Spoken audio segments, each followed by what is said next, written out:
Hello, everyone, and welcome back to Talk Emma, the English podcast, the place where you improve your English step by step through real conversations.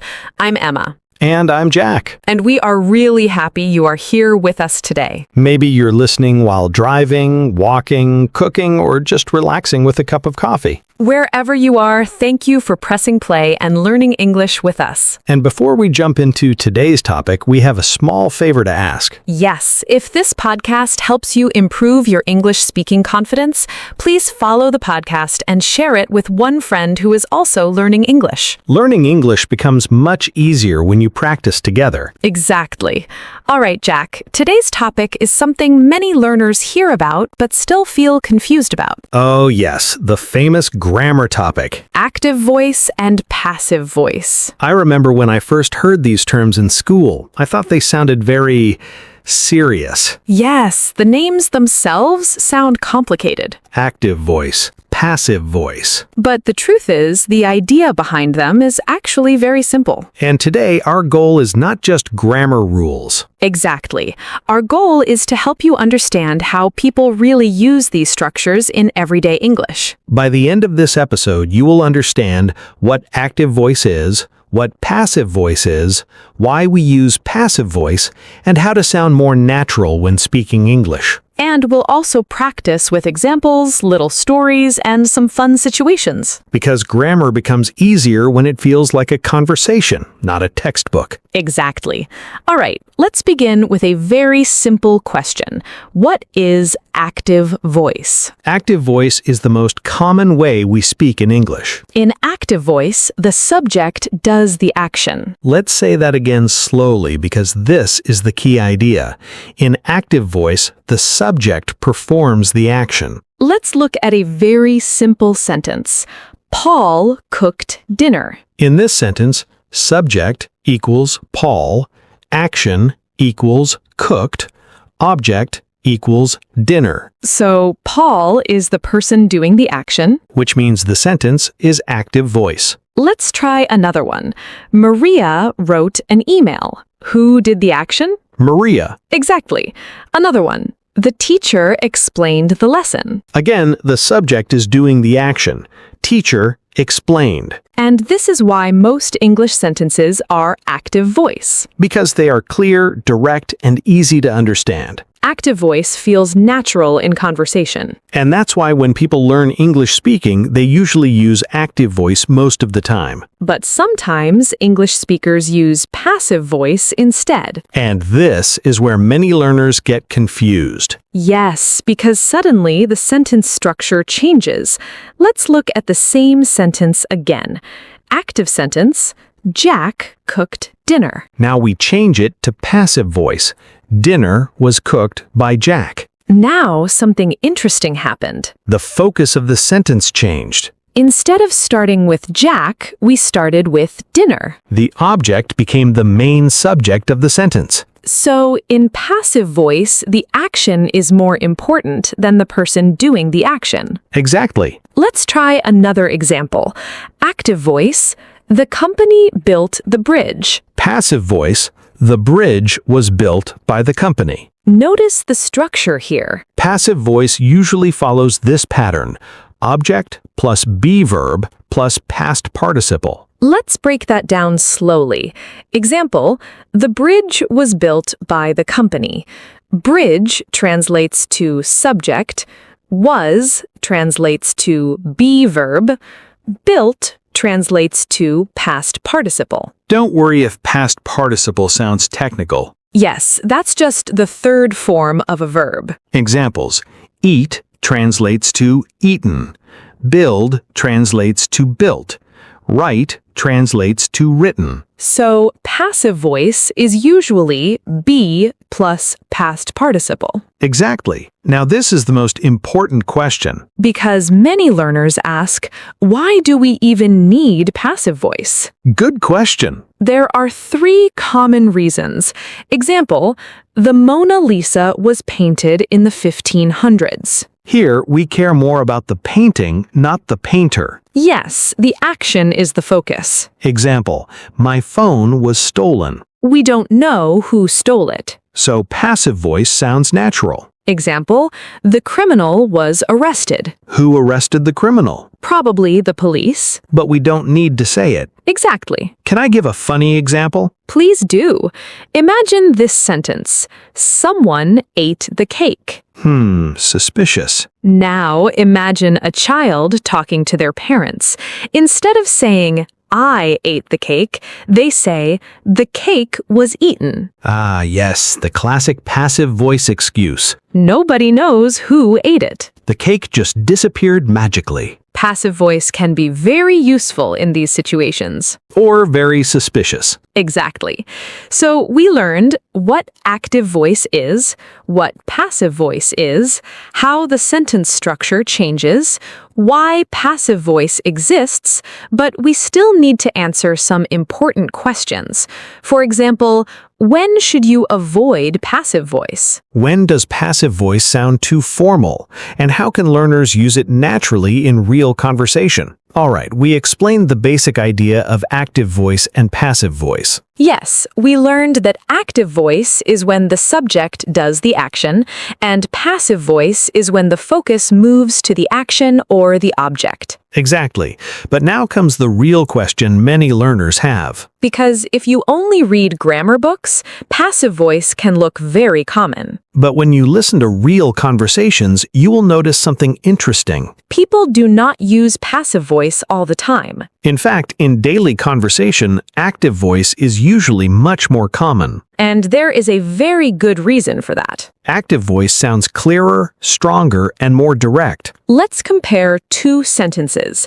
Active voice, the manager approved the plan. Passive voice, the plan was approved by the manager. Both sentences are correct. But the first one feels shorter and more natural in conversation. Exactly. When we speak, we usually prefer simple and direct sentences. But passive voice is still very useful in certain situations. So let's explore where passive voice appears naturally in English. One place where passive voice appears very often is news reporting. Yes, journalists use passive voice frequently. For example, a new bridge was built last year. Or, several people were rescued during the storm. In news, the event is more important than the person who did it. Sometimes the reporter may not even know who did the action. Exactly. Another example. The building was damaged during the earthquake. The focus is the building, not the person responsible. And that's why passive voice sounds natural in these situations. Another place where passive voice appears often is formal writing. Yes, especially in academic writing, reports, and research papers. For example, the experiment was conducted in a laboratory. Or, the results were analyzed carefully. Scientists often prefer passive voice because they want the focus on the process or result, not the person. But again, this is more common in writing than speaking. Another very common situation is when we don't know who did something. For example, my bike was stolen yesterday. We don't know who stole it. So passive voice makes perfect sense. Another example, the window was broken last night. Maybe someone broke it. Maybe the wind broke it. We simply don't know. So passive voice keeps the focus on the event itself. Sometimes we know who did something, but the person is not important. For example, the streets are cleaned every morning. We know city workers probably clean them. But the sentence focuses on the result, not the workers. Another example, English is spoken all over the world. We don't need to list every person who speaks English. Exactly. The idea is general. Let's try a small exercise. Good idea. I'll say an active voice sentence, and you change it into passive voice. All right, let's try. Sentence 1. The chef cooked a delicious meal. Passive voice would be, a delicious meal was cooked by the chef. Perfect. Next one. The teacher explained the lesson. Passive version, the lesson was explained by the teacher. Excellent. Okay, now it's my turn. I'm ready. Active sentence, someone cleaned the room. Passive version, the room was cleaned. Exactly. Notice something interesting here. Yes, we didn't say who cleaned the room. Because maybe we don't know. Or maybe it's not important. And that's a perfect moment to use passive voice. Now let's talk about a mistake many learners make. Yes, some students start using passive voice everywhere. For example, instead of saying, I made a mistake, they say, a mistake was made by me. Grammatically correct. But it sounds very unnatural in conversation. Active voice is usually better for speaking. Here's another example. Active voice, we finished the project.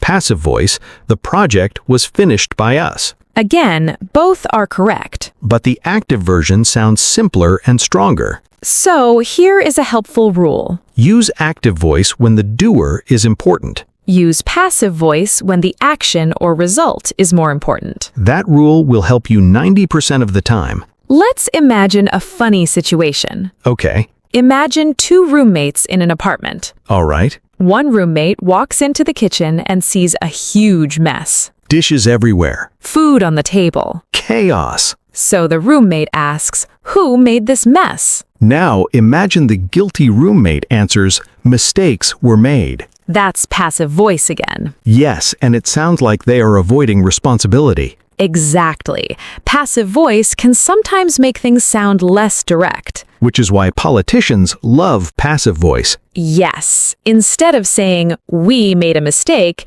they say, "Mistakes were made." Nobody knows who made them. A clever grammar trick. Here's a small listening exercise for our audience. Next time you watch a movie, listen to a podcast, or watch the news, Try to notice when passive voice appears. you will often hear sentences like, "He was arrested," "The law was passed," "The building was destroyed." But in normal conversations between friends, You will hear much more active voice. like, I bought this yesterday. I finished my homework. I lost my keys. Simple, direct, natural.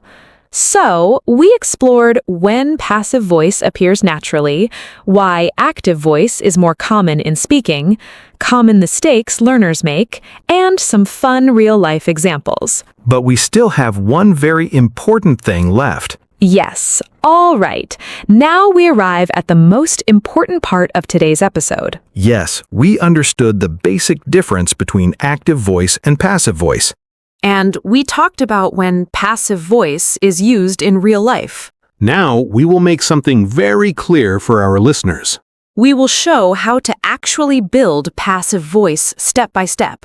Because many learners understand the idea, but they feel confused when they try to form the sentence themselves. Exactly. They know what passive voice means, but when they speak, they hesitate. So today, we will make it simple and natural. Let's start with the formula. Don't worry, it is not scary. Yes, grammar formulas sometimes look complicated, but this one is actually simple. The basic structure of passive voice is object plus form of be plus past participle. Let's break that down slowly. First, we take the object from the active sentence. Then, we use the correct form of the verb be. And finally, we add the past participle of the main verb. Let's see a simple example. Active sentence. The chef cooked the meal. Now, let's transform it. The object is the meal. So, in passive voice, the sentence becomes, the meal was cooked by the chef. Notice what changed. The object moved to the front. And we added was plus cooked. That's the passive structure. Now, here's something important. Yes, passive voice can appear in different tenses, just like normal sentences. But don't panic. We will go through the most common ones. Active. People speak English all over the world. Passive version. English is spoken all over the world. Notice the structure. Is spoken. Another example. Active. The company produces cars. Passive. Cars are produced by the company. Now, let's look at past tense. Active. The storm destroyed the bridge. Passive. The bridge was destroyed by the storm. Another example. Active. Someone stole my phone. Passive. My phone was stolen. Here, we removed who did it because we don't know. Passive voice can also appear in future tense. Active. They will build a new hospital. Passive version. A new hospital will be built. Notice the structure. Will be plus past participle. Another example. Active. The team will finish the project next week. Passive. The project will be finished next week. I think it's time for a small challenge. Uh-oh. Don't worry, it's easy. All right, let's do it. I will say an active voice sentence, and you turn it into passive voice. Deal. Sentence 1. The teacher checked the homework. Passive version. The homework was checked by the teacher. Perfect. Sentence 2. The police caught the thief. Passive. The thief was caught by the police. Very good. Now a tricky one. Someone opened the door. Passive version. The door was opened. Excellent. Notice something important. Yes, we didn't mention who opened the door. Exactly. Sometimes passive voice removes the doer completely. Now, let's listen to some passive voice examples that people use in everyday life. You might hear sentences like these. The meeting was canceled. Or, dinner is being prepared. Or, your package was delivered this morning. Here's another one we hear often. Your order has been shipped. Yes, online shopping emails love passive voice. They always say things like, your order has been processed. Or, your payment was received. It sounds formal and professional. Passive voice can also be funny. Really? Imagine a child in the kitchen, Okay. and suddenly there is a loud crash. A plate breaks. The parent walks in and asks, "Who broke the plate?" And the child says, the plate was broken. That is classic passive voice. Yes, because the child doesn't want to say, I broke it. Passive voice sometimes helps people avoid responsibility. That's a grammar trick. Let's compare a few more examples. Active. The manager approved the plan. Passive. The plan was approved by the manager. Active. The company released a new product.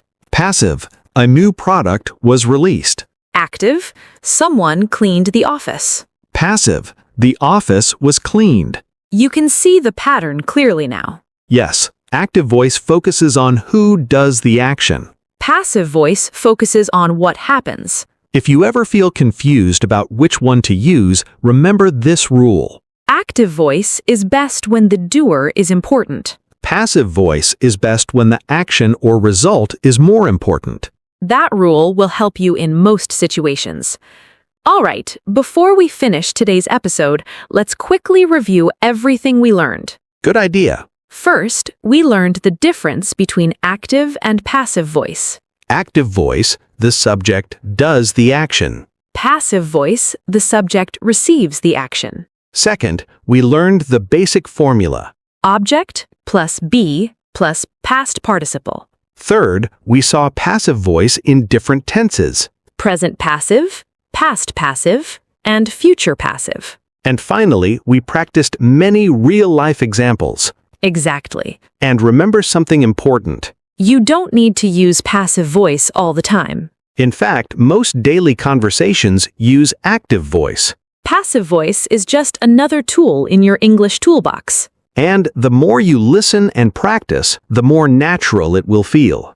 Before we go, we have a small question for our listeners. Yes, Write a sentence in the comments using passive voice. it can be simple. For example, my homework was finished. Or, the cake was baked. We love reading your examples. And if this episode helped you understand active and passive voice, please support the podcast. Like the video, subscribe to Talk Emma, the English podcast, and share this episode with a friend who is learning English. Learning together makes everything easier. Absolutely. All right, everyone, that's all for today. Thanks for learning with us. See you in the next episode. Take care and keep practicing your English. Bye, everyone.